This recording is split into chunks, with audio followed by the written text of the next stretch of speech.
Good morning, good afternoon, good evening. So excited to see all of you joining from across the world. I am Chaitra Vedullapalli. I am the president of Women in Cloud. Excited to really host you. And our mission is to democratize $1 billion of economic access. This particular session, which is around the job readiness, I just love it because it is really tactical. It gets you what you need. Everyone is looking for jobs right now. So this one is all about mastering your job search. So how many of you are here today in the session who is looking for a job? And if you're looking for a job, put it in the chat, job. So that way we know you're looking for a job and we would love to help you. Look at that. Lisa says job. Kaya, Naya, fantastic. This session is for you. We are so excited to working with EVI to really build this readiness workshop so you can actually learn about what are the tips and the tricks that you need to go and learn about it so we can make things happen. Okay, so today with us, we have Michael Szell, so we have Christina Goss, we have Nisha Acharya, and then Lakshmi Ramesh. They're all coming here to really help us understand how you need to think about applying for a job, looking at your resume, and really because they are the talent attraction leaders at EVI. So let's get to it. Michael, welcome. So excited to have you at the EVI Readiness Workshop. So whether you're actively looking for or simply preparing for your next move, you're in the right place. So this session, we will focus on very practical, real world insights so you can activate. So make sure you use the Q&A. So we will ask a lot of the questions. So Michael, before we talk about all these resumes and recruiter strategy, can you help us rewind and take us back to the beginning of your career? How did you get here? It's been a long, it's not the years, it's the mileage, Chai. So it's been a long journey. And I vividly remember I went straight from undergrad to graduate school. So I earned my MBA. I was fairly young. I had worked in a warehouse, driving a forklift, hauling boxes to pay my way through college. This was back in the day when you still could pay your way through college working. And then I started interviewing for professional roles, and I hadn't done internships. I had no real professional experience. I ended up finding a physician recruiting firm, and I think they brought me back. And I interviewed for a lot of different things, but I think this physician recruiting firm brought me back probably 3 extra times because they liked me, but they weren't sure how I was going to perform because I hadn't really done the recruiting thing before. So the last time they brought me in, I said, look, take a chance on me. I will work harder than anyone. I will not let you down. I just need someone to have a little faith in me.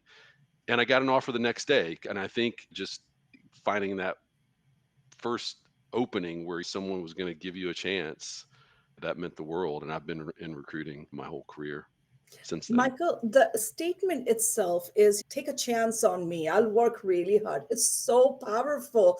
If someone comes and says that, I really want to give it a chance because they're committed. They want to do it. So when you think about your own journey, so you talked about breaking into your first job. What were some of the challenges you faced and how did it shape your thinking about the talent today? Because we are all going into a very similar scenario, which was like 30 years ago or maybe even 20 Yeah. years ago. Yeah. Great question. For me, there were moments where you just doubt yourself. I spent all this time and effort to get these degrees, and is anyone ever going to hire me? And I think at some point it was just, look, you have to be persistent. You have to have some hope.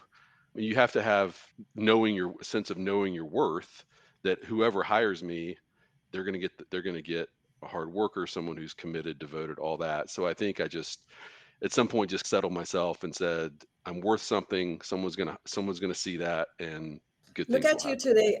today. Look at you today, Yeah. Michael. You are, A lot. educate I wasn't us. as gray. I wasn't as gray back then. Let's talk about the resumes because right now everyone is feeling stuck. They cannot find those jobs. They don't know actually what matters to the recruiters. And you have reviewed thousands of resume. What's one thing that instantly grabs your attention? Another great question. I think action statements statements of accomplishment. So very clear, direct sentences and paragraphs, like things that really show here's what I've done. And because sometimes you can get a little fluffy, which I understand, but I think really just seeing those clear action statements. If I lead our tech consulting talent attraction team, if we have an SAP implementation position, seeing action items like I spearheaded implementation or was integral in an implementation, things like that really speak to, okay, this person has likely done what we are looking for. Got it. And I'm 100% with you. When I'm looking for a resume, I don't really look at what exact, like the fluffy part, but I'm looking at the leadership activity as well as looking at the outcomes. And I'm looking at does this person can drive 10x outcome for our organization, and can they move the needle for us? Going based on that one, is there any the most common resume mistake? And because you look at like thousands of resumes, and how can they fix it fast? If we can give them a tip today, that would be awesome. I think it goes back to the concise action. A lot of resumes just have too much information. I Hmm. think as the job seeker, have someone, whether it's you giving it a hard look or someone else helping you. Sometimes you have to make hard choices on, okay, do I really need, I'm proud of this, but do I really need this on the resume? So I think just making hard choices on the content. And I think right now, obviously in the age of AI, if it mirrors almost to the word the job description, that can be a little bit concerning because rarely does someone have every exact single thing that the job description states. So I would say that's another.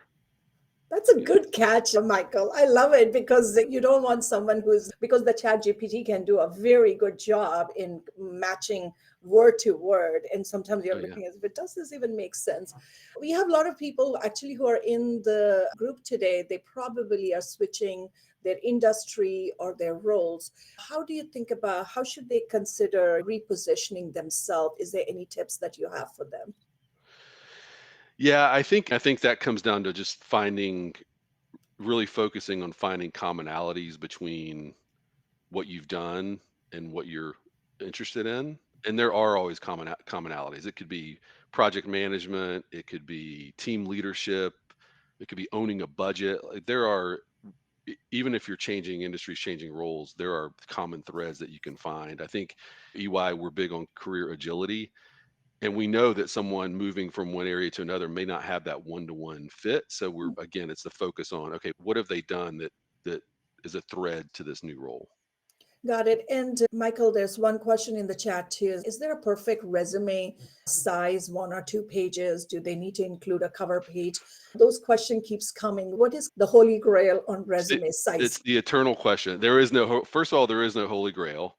Again, I've been around a long time. So if I had to do a resume, I could probably make it 25 pages long, but I know that wouldn't be appropriate. I think just use your judgment. Again, having someone that will give you very constructive feedback, and it could be a page, it could be 2 pages, it could be 3 pages. Again, there's no real rule, but I think a lot of times it's common sense. You can look at something and say, is someone really going to read through 10 pages of resume?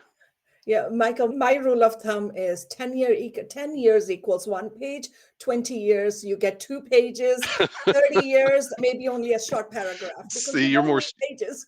you're more strict than I am, but I definitely get that. And the cover letter question. So cover letters can be superfluous, word of the day, or they can be really targeted. If you're changing again, and maybe if you're changing direction and you're trying to find those common threads, a cover letter can be really helpful because you can point out specific versus a cover letter just says, "Hey, I'm really interested in your job," vague statements.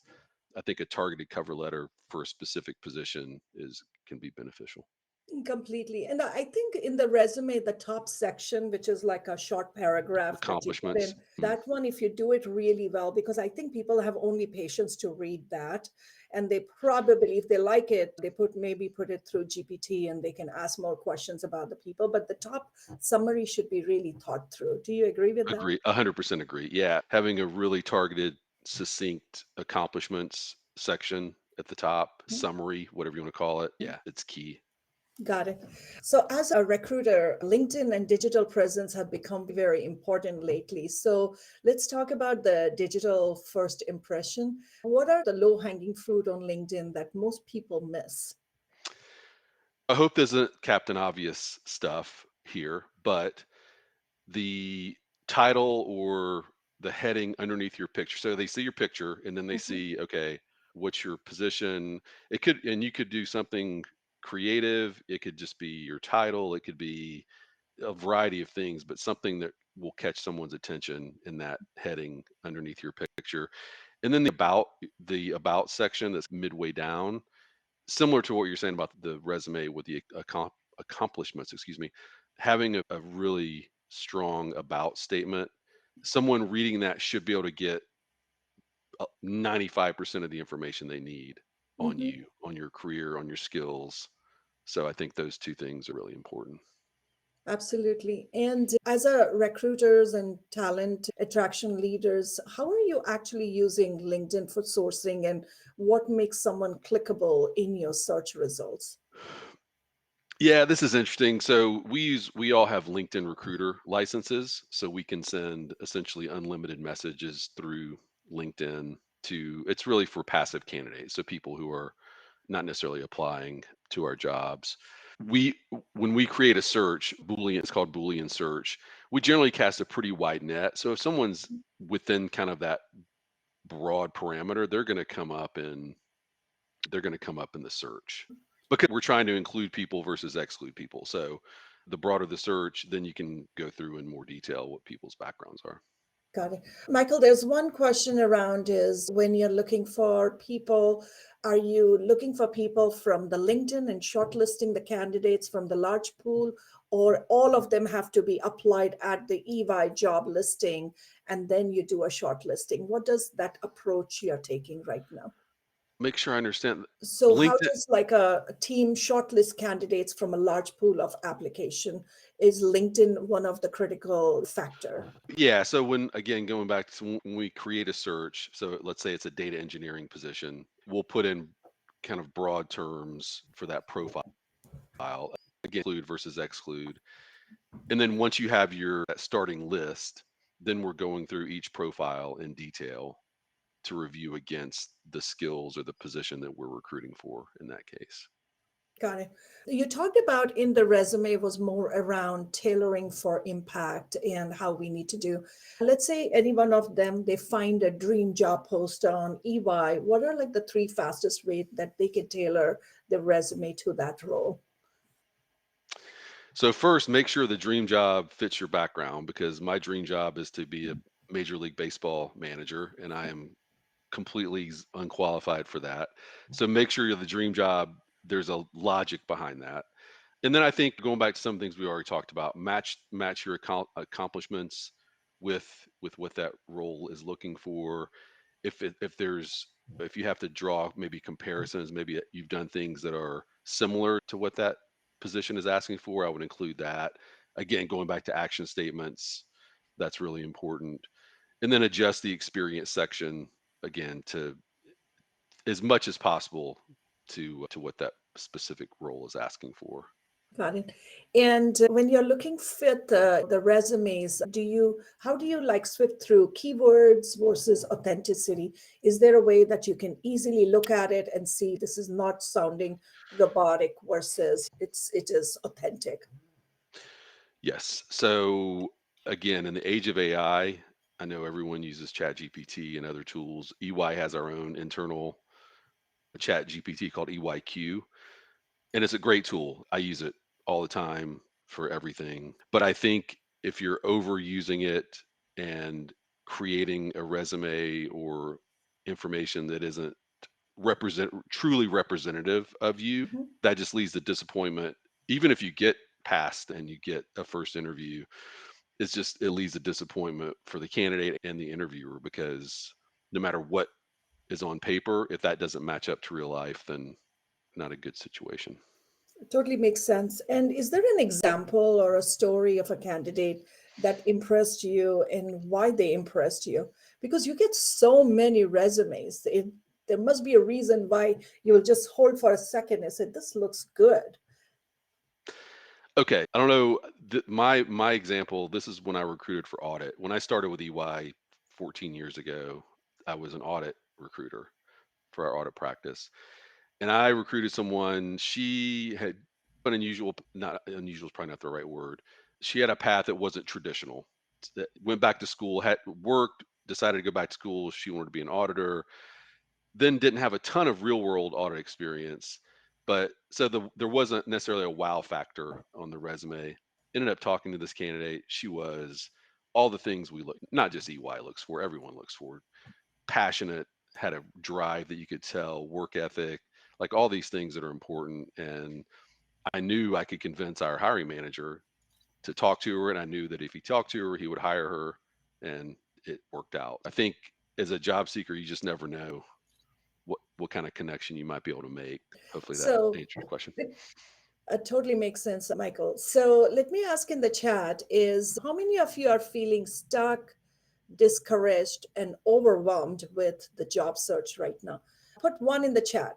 So put one in the chat when you're feeling stuck, discouraged, and overwhelmed. The second probing question is number of times you have applied for a job and you have not got any response. Put in the number. Is it number of times you have applied? Maybe 5 or 10 or 20, and you're not getting any response. 50, oh boy, that's a lot. 75, look at that. 20. Okay, so that you will feel very frustrating. So, Michael, I want you to give like a little bit more support for people who are going through it, because we are in a job market where everything is shrinking. How can they stay grounded and how can they stay motivated, and what do they need to do that can really help them be very focused in that journey? I think, again, knowing your, and I don't want to sound like a motivational speaker, but knowing your worth. You've had success in previous roles, you can do it again. It's important to keep that in mind. Just because one person doesn't recognize that, you keep moving. I think it's also really important. We were talking about the dream job. Really levy a hard eye on your skills, your experience, and the position. Now, again, it doesn't have to be a one-to-one exact fit every time, but you want to make sure you're applying to roles that are legitimately an option. And then I think obviously patience is, it's a virtue for a reason. And I think also as you go on interviews, that the interviewer doesn't know, and I know this is really easy to say, and I recognize that the interviewer doesn't know if this is your first interview or your 50th. So it's important to really focus optimism, energy, positivity each time, because you don't want that, if there's frustration, if there's disappointment, you don't want that to come through as you're talking to the interviewer, because they, again, they don't know. Yeah, completely. And Michael, what I have seen is the resumes that stand out for me is when it comes through a referral, more through the just a standard systems. Do you believe that people should be leveraging their network to get access to those opportunities today? Always. And I think it's interesting because the, if you really did, if and I'm not, again, a lot of this audience has probably done this. If you really dig into your connections and your connections, it's, you can almost always find someone to talk to or someone to reach out to. If it's an industry you're interested in, if it's a company you're interested in, it's probably there. It's just a matter of digging in and figuring out who to talk to. And I'd also say, I get messages on LinkedIn from other recruiters, and people are willing to help. People are willing to talk to you. So again, research and reach out to people, and might be surprised. Absolutely. Michael, my son is also going a job search and job recruiting, and he's there's a lot of stress. And I'm like, yeah, it is. I said, are you going and adding value, or you're just asking for a job? There's two different conversation. If you're just going and asking for a job, then it will take time. But if you're going there to add value to the organization, it will change the conversation completely. So that's just Well my said. Yeah, well guidance for said. my son. Well said. Again, thank you, Michael, for this insight and giving us clarity and not to overwhelm. For all of you, is based on what the discussion with Michael was. What do you think was your insight or what was your takeaway? Put it in the chat for me. And then I'm going to bring a couple of more experts who will come and join us right now, where they will go deeper what Michael talked about. And this is all about mastering your resume and also the job search strategy. So it becomes really helpful. So thank you, Michael, for being with us. And let's have Christina Goss and Nisha Acharya, who are from the Talent Tech Attraction Lead at EY. And we have worked with them on EY Job of the Week. So we do allow all our members to apply for those jobs. If the resumes are looking good, we send it to the EY and they get to look at the resume and then have a conversation with the talent. So that's why. So take your time making sure that you apply for the right opportunity. First is Anisha. Christina, welcome. Very excited to have you. If you can do a quick introduction about yourself, what your day looks like, what do you do at the EY every single day, that would be very helpful. So I'll start with you, Christina. Hi, I'm Christina Goss. I am in our Atlanta, Georgia office, and I am a technology recruiter for EY. My day to day is working with our hiring leaders in our technology consulting organization and learning about their needs, and then interviewing candidates who both apply and I find on LinkedIn for those needs and finding that best fit. Awesome. Welcome, Christina. Thank Nisha. you. Yeah, hi everyone. Good morning, good afternoon, good evening from whichever part of the world that you're joining us from here today. Thank you for having us, Chai, and really excited to be talking to this amazing bunch of job seekers who definitely would be engaging with us post this session as well. Quick introductions. I'm based out of Atlanta and I'm one of our lead talent acquisition recruiters for the firm. I particularly work on the tech consulting side with my boss, Mike, and my amazing colleague, Christina. So my day to day is typically talking to candidates, learning about their backgrounds, their different walks of life, working with our hiring teams and our managers, and also with our amazing leaders here in the firm. Really excited to be here and thank you again. Amazing, amazing. So let's go into topics around the first theme is around networking and recommendation. What actually matters in the current market? Is it networking or recommendation? So, Christina, what do you think? So I'm not sure I'm going to be able to tell you what matters most. I think both are very valuable. And so networking is building those relationships, as Mike mentioned, reaching out to your connections or second and third connections, anyone in the industry you're interested in, and really talking with them and having a conversation. And recommendations, those are endorsements based on your skills. They're normally personal endorsements from colleagues, mentors, or clients. I think that they can be interconnected. Actually, networking can lead to recommendations. So I don't want to say one's more important than the other because they could equally be important. But when we're recruiting for roles, I think recommendations are very important to have that connection with someone at our firm and be recommended for our role. That that definitely makes your resume stand out to our talent team. Well said. Nisha, what about your opinion on this one?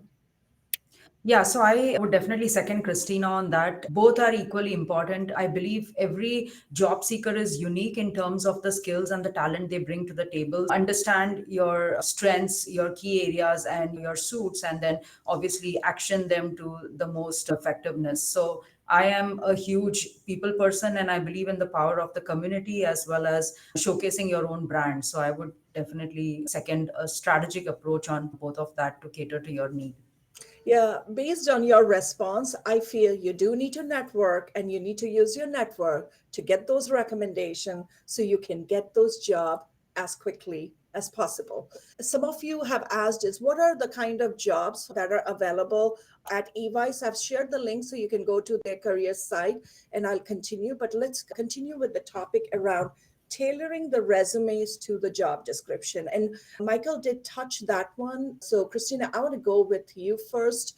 Actually, I want to go with you, Nisha, first. Is what's the smartest and the most impactful way to tailor your resume without rewriting it every time? Because I know everyone is rewriting their resume for every job and it can be overwhelming. So, do you have any tips and techniques and some best practices to look at?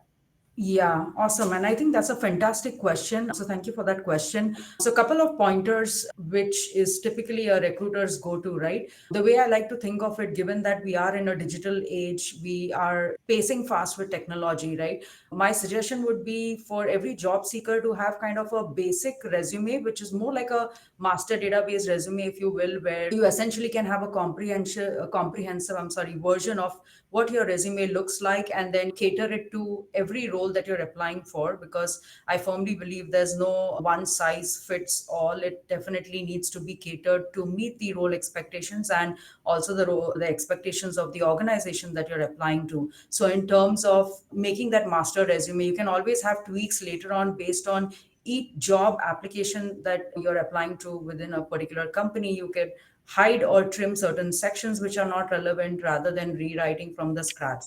Now, key things to note is pretty much all what Mike shared as well, right? Like highlight key technical proficiencies and skills that are very apt and accurate to the role that you are applying for, because that will definitely showcase your ability to do the job and also your potential.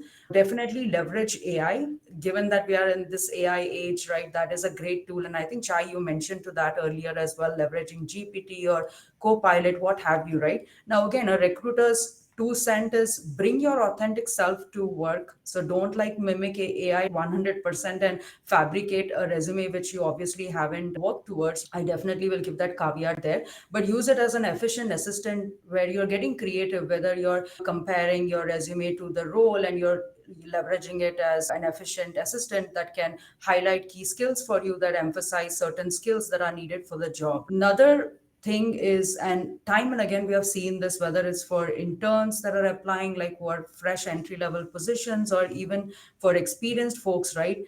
Organization, like having a resume checklist, I typically like to call it that way, where you're organizing your content on the resume. Like I know there were questions along the length of the resume, like the font, the grammatic mistakes that we see time and again. So make sure it is you're proofreading your work before you actually submit it officially on job boards, because that definitely is a huge standout in terms of not just being crisp, concise, but also visually appealing with content. And then of course, I think even your summary section, right? Like each job that you apply to will have a personalized summary highlighting and reflecting key things that you are done in relation to the role. Another thing that comes to mind is like highlighting your metrics. Like for example, I know many of we work on heavy tech roles. So say for example, for a data engineer, if you want to showcase your key strength, you could say, I implemented CI/CD pipelines using tools like Jenkins and I reduced the deployment time by 50%. That's a good example. So when you see those action words on the resume, that talks to a recruiter saying, hey, this is someone I really want to pick up on and really want to connect with. And then of course, many a times I also tell my candidates, it's okay, like there again, it comes with a caveat, so don't quote me on this, but it's okay to even align your title, right, if it's appropriate in relation to the job. For example, if you're currently a data analyst but you've also functioned as a data engineer, you have some engineering skills, so you can always like showcase that and say, if the role that you're applying for is for a data engineer, then you would say data analyst come data engineer, or currently working in the capacity of a data engineer doing all these role and responsibilities, right? And lastly, I would say LinkedIn profile. I've had this time and again LinkedIn is our very own personal branding platform, and it is definitely used to showcase your skills and expertise and also network. So definitely have an updated LinkedIn profile. Like I've come across so many candidates who say, hey, I'm not very active on social media, or I've taken a detox, or I've not updated my profile, because when you try to look them up and you try to see where they're currently at, what jobs they have changed, it definitely is a huge call out in terms of being very active. So I probably gave you a lot of points, but these are very critical in terms of that mindful, thoughtful approach that you need to job seeking. Sure. So, Nisha, do you want to go through what's a good looking job? What's a bad looking job? Can you give some examples of it? Yeah, and for that, I think we have a deck that, and thank you for that. So, here, thank you for sharing this slide. So, if you look at this slide, just look at it at the front end. We have two resumes here. On the left is John Doe, and on the right is another person with the summary. And if we can flip one more slide, please, Carolina. So here I've just like quickly highlighted what's going on in this resume, right? So if you look on the top, the name seems incomplete because it does not have the important credentials like the email, or it does not have the LinkedIn profile or the contact number. To the left of John, you see the education, which has also been listed under his profile. So it's repetitive and duplicative.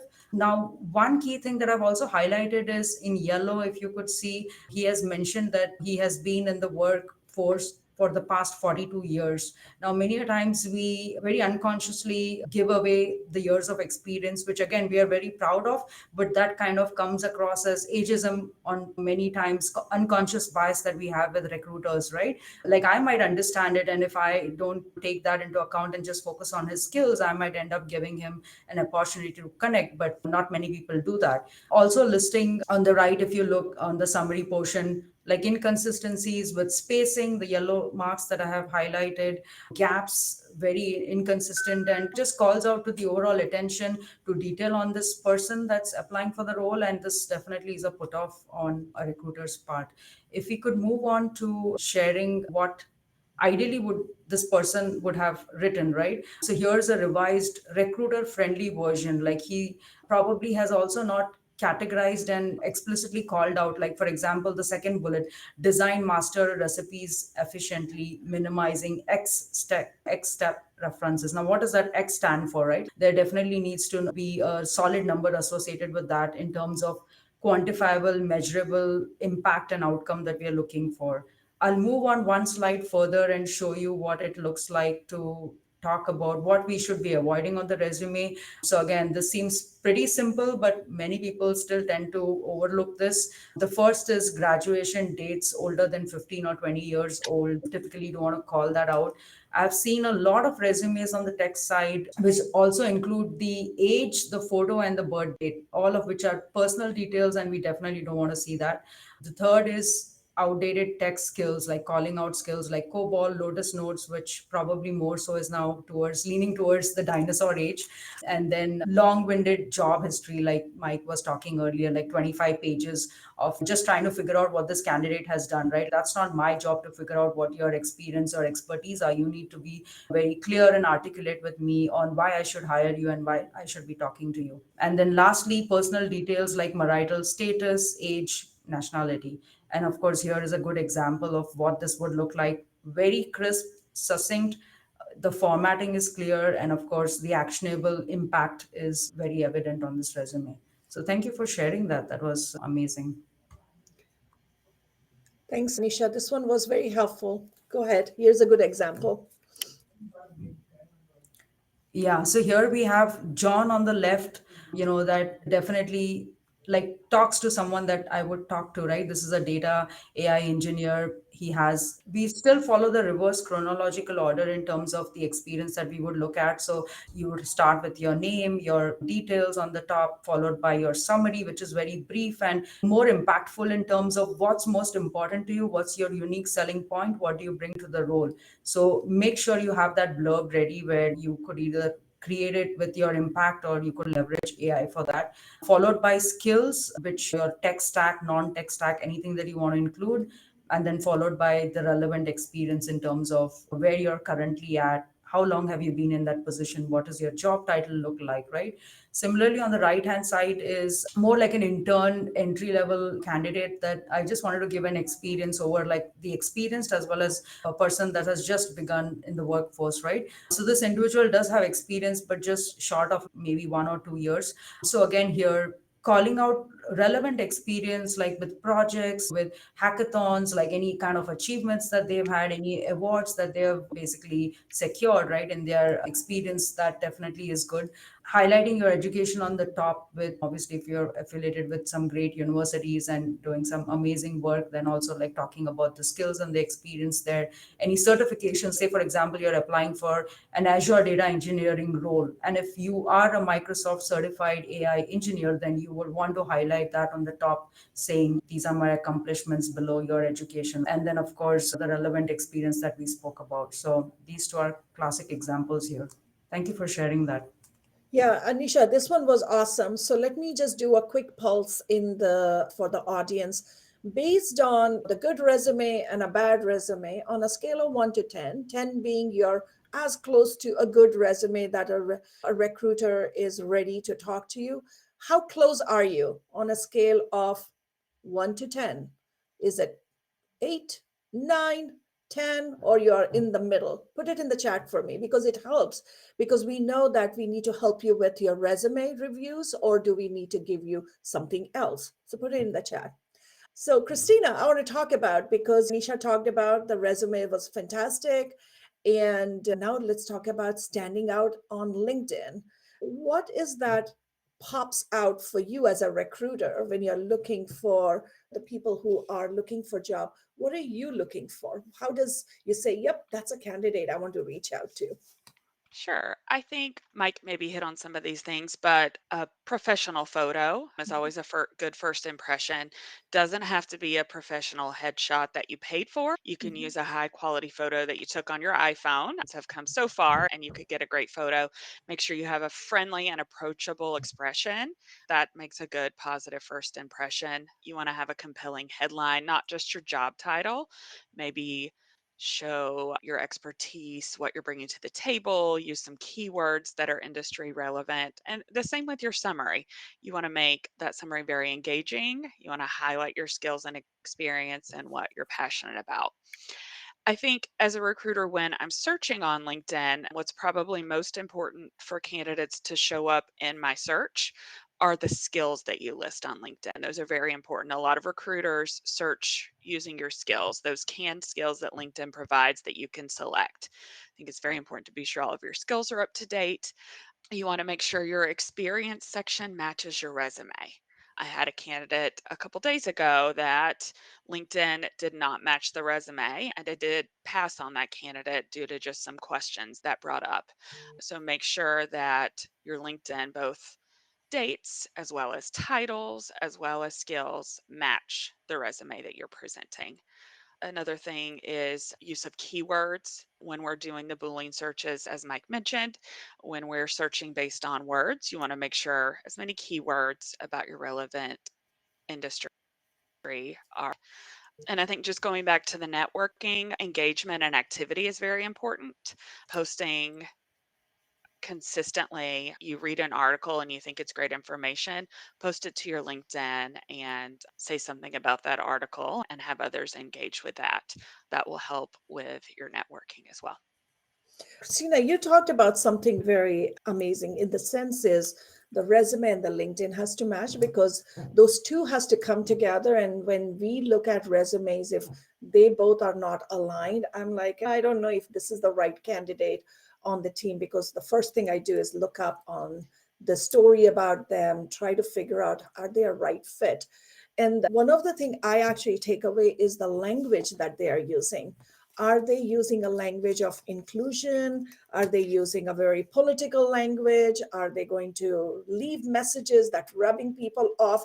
Because on social media, your true character shows up and you don't even realize it's who you are is what shows up. So the language shows up. So thank you for highlighting that. Let me ask all the attendees on a scale of 1 to 10, based on what Christina talked about, where do you stand on your LinkedIn profile? Put in LN dash whatever the number is. So that way I know what the scores are, because then I can give you a little bit more practical tips as we go through. LN, and tell me how ready is your LinkedIn. 5. So there you go. You have to work on it. Neha says 6. We have Paula, fantastic. Some of them are doing very good. Excellent. Okay, now I will coming. add too, LinkedIn has a great AI tool that will help you write your summary and write your tagline. So it's not just up to you. You need to bring the ideas, but LinkedIn has come a long way in helping and creating that content for you as well. Sure. I have a couple of people saying 10. So I want you to put your LinkedIn, because I want to look at the end of the session and I want to tell you is if you're at 10, maybe it's 10 from your point of view, but I want to look at from our point of view if you're truly 10. So go put it in the chat because it will help. So now, Nisha, I want to go back directly to the EY opportunities. There are so many amazing roles that are coming up on EY site. And how do people show up for that EY opportunity? And what does a job ready look like for an EY candidate? Are there any specific cues that you can give us? Because people need to really ensure that they match with the EY branding and the culture and the way you approach the customer engagement. Can you go deeper on that one? Yeah, I think that's a great question. And you got me started because I'm a proud EYer and I've been with the firm little over 8 years. And I look forward to the day when I say, hey, I've been for 20 years with EY, right? That's how I feel passionately about EY. So the basic step for me is you probably all heard this, right? Success happens when preparation meets opportunity. So I go with that mindset where I start off with the basics. So tailoring the resume that we spoke about, that's the first foundational step because that will get you bypass the ATS as well as get you in front of the recruiters, right? So make sure you have the technical relevancy in terms of the job skills and the requirement. Second is the prep work. Like I cannot probably talk about this enough because prep work is your groundwork for success. Research the company, look up its values, like align to the mission statement, right? I remember 8 years back when I was looking for opportunities and I saw EY posting on one of the job boards. Back then it was Dice that we used to leverage.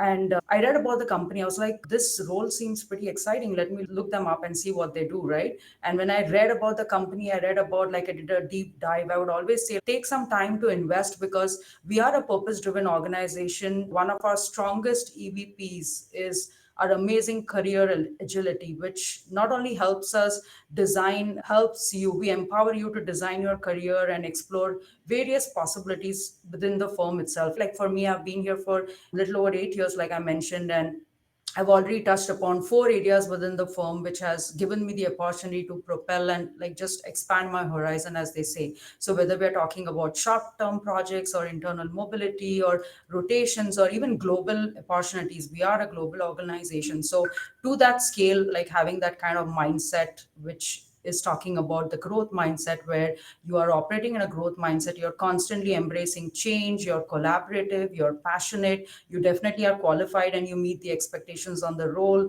Like it's a sum of all that you bring to the table and aligning that with the purpose and the mission of the company. Do you feel this is a place where you're going to grow? Do you feel you're going to be supported here? And when the answers speak as a solid yes to you, then that's when you know that this is where you need to be. So I really value that about our organization because we embrace 4 C's, which I like to call it, like collaboration, curiosity, inclusivity, creativity, and most importantly, change. That's how we thrive in those kind of environments.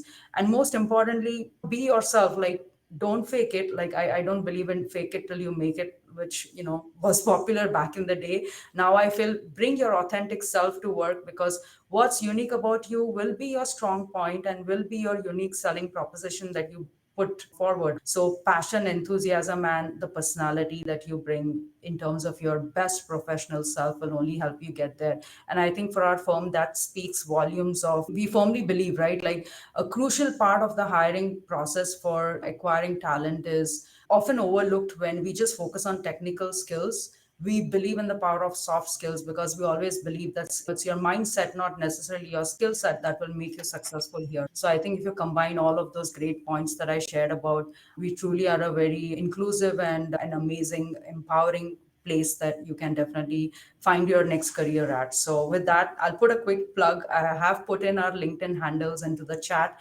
Connect with all of us. We'd love to hear from you and help you in your job journey. One other thing that we are good at is helping our candidates, like understanding where they need to go, like being their career coaches as well. So that's something that's unique. If we really believe in you and your passion and all the values that I spoke about, we'll definitely take that extra step to even get you here. So with that, I'll just give it back to you, Jay. Thank you to both of you for going deep dive into the resume and the LinkedIn piece. As part of yesterday, I was at one of the briefing, and they said is the human skills will be at the center of every conversation when you're going to be recruited. So the top skills for 2025, according to LinkedIn, will be the literacy, which is a technology literacy, whether it's AI, cyber, or cloud. But along with that, most of the companies are looking for people with human strengths, which is conflict mitigation, adaptability, optimization, like process optimization, business optimization, and the last one is innovative thinking. So those are the things that they're looking for, and they can spot it through your resume. And if you don't have it, find those jobs or projects you can work on, so you can work on your human skills too, because they are looking for people who can collaborate with machines and collaborate with humans, because that's what the new future is. And as the person who's coming on the team, they're thinking about the possibilities that can be created rather than come and do a monotonous job. Hopefully it helps all of you to think through it. Before I move to Lakshmi, I want to ask both of you is, I know it feels demotivated and there's so many resumes we are sending and we are not getting response. Is there any mindset or productivity tip you have for these folks as they're looking for a job? So Christina, I want you to say it in a few words, and then we'll wrap it up with Nisha and then go to Lakshmi. Yeah, I think just a few things are setting clear goals for yourself, set some achievable goals like number of applications to submit each week or networking events to attend, and create a plan around that. Those are things you can control, and it's very important to feel in control of your job search. You can use organizational tools like spreadsheets or some sort of project management software to help you keep track of the applications you send and contacts at different companies to keep you organized. I think lastly, it's important to maintain a routine, which includes some dedicated time for job searching, some skills development, learn a new skill that pertains to your industry, and also some time for self-care. Go take a walk, take a break in the middle of the day, walk away from your desk to have lunch. It should not be 12 hours a day that you're searching for jobs. Thanks, Christina. Nisha, any tip? Yeah, sure. So I'll go a little cheesy with this quote. Apply, don't ask why, no reply, still aim high. So for I me, yeah, it sums up like perseverance, following up. Like I remember again back in my days, I had repeatedly, like I was literally chasing EY recruiters till they actually believed in me. And when I got my way in here, the first thing that my hiring manager told me is, I still remember it, I have it on email. Really admire your perseverance. We have been testing you so many times and you have not given up on EY, and that's why you're here. So I'll probably leave with that. say it again, Nisha. I think everybody loved the tagline. So I'm a person of quotes growing up, so I always keep one. That's another trick to keep yourself motivated. Like just have a quote of the day and live by that quote, that today I'm feeling down, let me look up something funny that will cheer me up, right? So the quote goes, apply, don't ask why, no reply, still aim high. I love it, love it. Thank you, Nisha. Thank you, Christina, for going deeper on these topics. And I hope everybody feels inspired and focus. Perseverance is the key. So let's jump on to the next topic is embracing your personal brand. This is the most important topic of the day, because without a personal brand, you don't have any opportunity that's coming your way. So let's have Lakshmi Ramesh join us. She is the manager at EY with the FSO Technology Consulting Group. Lakshmi, tell us something more about you and talk about the personal brand, why you're so passionate about it. Of course. So to me, my personal brand is the unique way that I show up every day. It's how I work, it's how I lead, it's how I mentor other people, and it's really the qualities people associate with me when I'm not in the room. So in consulting, we work across various teams and clients. I think your personal brand really becomes a shorthand for trust. It's why my leaders or my clients would specifically ask for me to be on a project. Before I started my career, I struggled a lot with this. I was a pure math major at Berkeley, which is really great on paper, but I struggled to understand how things like abstract geometry or like irrational number theory could actually be real skills in the real world and how what I could contribute to an actual job. I knew I liked problem solving. I also knew I loved working with people. And so consulting was something I stumbled into, realizing that I wanted a job where I could work with people every day, but still flex those analytical strengths. Early on, I was able to build a reputation for being analytical, but also approachable, right? Someone who could take something very complex and make it a little simpler and more actionable. This combination, I think, helped me stand out in tech consulting specifically, where you need both technical rigor and people skills to make any sort of impact. So while I didn't really have any set career plan, I didn't know what I wanted to do going into or even leaving college, my personal brand gave my path a lot of shape and direction. It became the thread that really connected all of my opportunities. And I think personal brand matters because it's really what makes you memorable. Two people can have the same resume, but the brand is really what helps someone say, oh, like that's the person who's really good at simplifying complex ideas, or hey, that's the person who brings great energy to a team. I think when you're clear on your brand, you can show up with a bit more confidence and a bit more consistency, and that's what makes people remember you. Oh, very well said, Lakshmi. I started my career in consulting at Oracle, and everyone labeled me that I was a tech person. And I'm like, no, I don't believe I'm a tech person. I can do very interesting topic. And my manager said is, show the world what your personal brand is. And that question really got me. I was like, I don't know what he's talking about. What does it mean? And I had to go in that journey about trying to truly understand what my personal brand is. And I said, I wanted to be a thought leader in XYZ areas, and I want to focus on developing and guiding and contributing to the right way. So within a year, I was invited to the opportunities that I believed I should be invited. So not only you could create your own table, but you could also be invited to the table you belong. So thank you so much for sharing, because that thought as you were talking, it really reminded me of my old days, and it was fascinating. So when you're looking at your personal brand, how do you identify your unique strengths and value to build your brand? Of course. I don't think figuring out your strengths and values is like a formal exercise, right? You don't sit down and complete a worksheet. It's more like connecting dots over time. I think the first question comes down to asking yourself, what do you like to do? How do you like to work? What energizes you? And on that flip side, what drains you? So for myself, I'm a very analytical brain. I like solving problems, but I also really like talking to people and working with people. I love working with teams. I'm pretty analytical and curious, but not enough to thrive in a pure research setting. I did that in college. It did not work out. So that really laid the groundwork for me, right? I think at my core, I wanted a job that blended my technical experience and my people personality. As I grew in my career, though, I started noticing patterns in my feedback. So, what do my leaders and my teammates say about the way that I work and what they like about the way that I work? Teammates would tell me that I was fun to work with, even when projects were messy or stressful.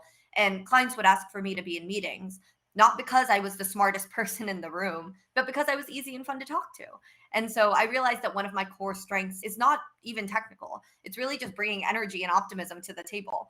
And it sounds simple and it sounds maybe not as important as, say, technical skills or being the smartest person in the room. But I realized my brand wasn't really even about analytics. It was more about being approachable and fun, and at my core, making complex things feel doable and achievable.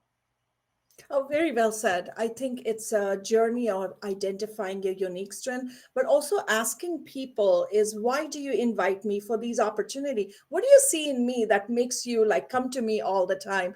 Just asking those questions will help you. Coming to balancing your authentic self versus tailoring your brand in the social, how do you navigate that, Lakshmi? Because you're at EY, you have your personal brand and then you have an EY brand, and it requires a lot of balancing. How do you go about doing that?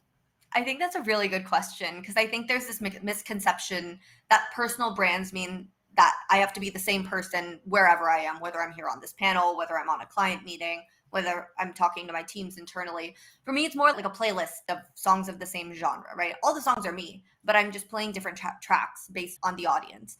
At my core, right, I'm naturally upbeat, I'm people focused. I love connecting, simplifying, really just bringing good vibes to complicated projects. But as I've grown in consulting, I've learned to read the room a little bit. So with clients, for example, I'm probably going to dial up the structure and precision, be a little bit more professional. With my teams, I might lean into approachability and coaching. Both are authentic, right? Just different expressions of the same core values. That's clarity, empathy, collaboration. With my teams, for example, whenever I have time, I'll do this thing called sunshines and shout outs. It's this thing we used to do in my sorority where you give someone a sunshine or a shout out for something they did well on the project or something that's gone really well in their personal life. It could be literally anything. And for me, I find it's a really good way to end a meeting on a positive note.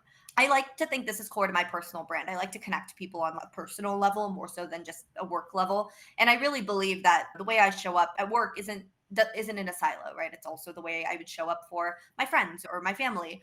So I really think it's a way that I lead that's core to my personal brand, really making sure my team members feel connected, valued.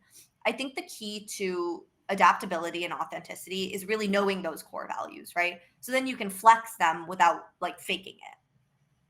Yeah, Lakshmi, just as you're speaking, I was like, oh, I need to get you connected to few people because you can be so good on so many boards right now because they're looking for young folks who can really drive energy because there are a lot of decisions to be made. But it is just that, like the conversation you're having opens up doors for you. So as you're listening to Lakshmi, as she's talking about personal brand, she's also bringing what value she brings to the table. Again, Lakshmi, is there anything that you want to share? Because I know I want 4 minutes over. So is there anything you want to share that I feel like I did not ask question on personal brand? I think just the last thing, my like parting notes, I think it's really easy, especially as a younger person, which I imagine a lot of our audience is, to say, oh, this opportunity might be outside of my skill level, or this opportunity seems really hard to get. I don't think that should ever stand in your way of reaching out to someone or applying, even if it's for the core reason of getting more information about what it would take to get to the stage where you could apply to or get that position. It's always useful to just gather the information you might need because everyone's just going to bring a different perspective to the table. And I think the more perspectives you gain, the more clearer you can see the world.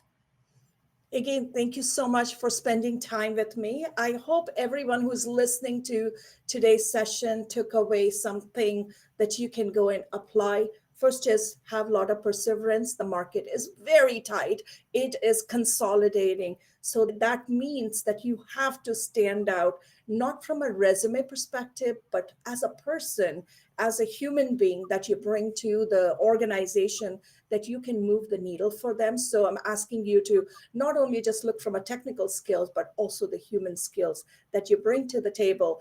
And everything starts with your brand, your personal brand of who you are and how you bring to the table. Again, Lakshmi, thank you. Michael, thank you. Christina and Nisha for really helping. So I'm going to do a quick poll for all of you here so that we know is if there is anything you're going to take away. So let's do and see what is one thing people are going to take action over the next week so that you get noticed. So go ahead, put it in go click on the poll and give us the answer. Okay, so before we conclude, what we want to know is what were your takeaways and what one was helpful for you today from the session? And what would you like to see next time with EVI so we can bring more detailed discussion with you? So with that, I would love to conclude the day. So Lakshmi, thank you so much for being with us today. Awesome. Thank you for having me. Okay. So here's what Neha says. So her takeaway was improve the LinkedIn profile and keep trying. The good examples of good resumes were very helpful. Fantastic. I also looked at some of the resumes. I looked at Lindsay Grace's LinkedIn site, looked beautiful. It was really good, very precise, and I like that. And I also looked at the Amrita's LinkedIn. That looked very good. So yeah, you are doing very good on the LinkedIn. So please go ahead and share your LinkedIn so that we can also help you in the digital network. Neha said she was very helpful. And we also have Anna and Eileen from EY. Thank you so much for working with us to bring this unique workshop for our audience so you all can work very crisply and strategically so you can get the job. Our role for you is to get you into that economically stable position as quickly as possible. So focus on it, push us to get you access to those opportunities. EY definitely has a lot of careers that are open for you. Look into it, apply during the EY job of the week so we can ensure that your resumes are sent. So that's where the recommendation comes in. So go ahead and use that engine for your success. Again, thank you all for being here. Looking forward to connecting with you soon. Thank you.